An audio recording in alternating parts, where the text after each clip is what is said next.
I am so pleased to introduce the lead sponsor of the Senate version of the Rhode Island Uniform Parentage Act, Senator Erin Lynch Prava. Senator, thank you so much for your steadfast support, and I also have to say that, as many of you know, she's the chair of the Senate Judiciary Committee, and in my job I attend lots of committee hearings, and to me, she runs committee hearings with a combination of efficiency and compassion that I've never seen in other states. So I just want to commend her for that.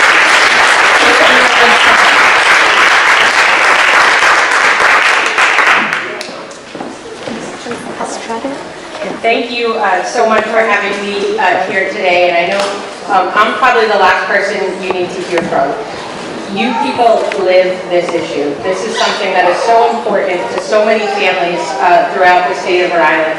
It's something that needs to be done, and it needs to be done now, quite frankly. Our parentage laws are so outdated, they're quite frankly almost as old as I am. Our parentage laws are over 40 years old. They were enacted long before we had marriage equality. They were enacted long before assisted reproduction was so prevalent. There are so many holes in our current laws that create so many issues for families, for very real families who have to fight to be recognized as real families. And it's something to me that shows not only an obvious discrimination, but it's just fundamentally unfair. This is not an uncomplicated issue. This is something that we have had so many experts working on for such a long time. What we are trying to pass here is a uniform act. And a uniform act is something that's been worked on throughout the country by people that are so much smarter than I am, that know so much more than I do, not only about family court, but about statutory structure, that know more about unintended consequences and what things we need to look out for and what we don't need to look out for.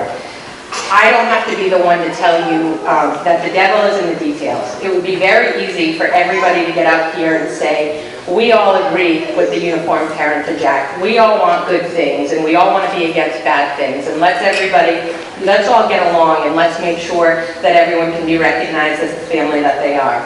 The reality is, this is a very, very dense piece of legislation. There's so much to it. What we need to do is continue to rely on the experts that are telling us how this should be written and why. Not only has my committee done extensive work on it, I also see that Senator Boyer has come in as well, who has helped tremendously in terms of some of the issues that we've dealt with. Representative McEntee, who's the lead sponsor in the House, has worked tirelessly, not only this session, but in the off-season, to try and come to some sort of agreement, to try and figure out what objections the stakeholders have, how we can reword this legislation to make sure that it passes and that everybody's satisfied that it's going to give us the protections that it needs to give us. And it also gives us the appropriate structure that we should have. So I do want to thank her for that. Her work has been extremely important and she's going to continue to do that, I know. The other person that I want to thank very specifically is Governor Raimondo. She has done everything in her power to make sure that her department heads have been available, that the stakeholders within the administration that are going to be affected by the changes in this law sit down and explain what their concerns are or how they think things should be fixed. I see Director Hawkins here today, who has been invaluable to me anyway in terms of telling us what would fly and what won't fly. I think it's so important that not only do we continue to work on this, but we pass something that's going to work and is going to fix the problems that we have. This is not just feel-good legislation. This means so much to so many people, and I just want you to know that I understand that, and we're going to keep working to try and get the right bill passed. So thank you, everyone, for having me today and giving me this opportunity to talk, which you probably shouldn't do because I could talk all day, but we're going to continue to fight and we're going to continue to work to get this passed. So thank you.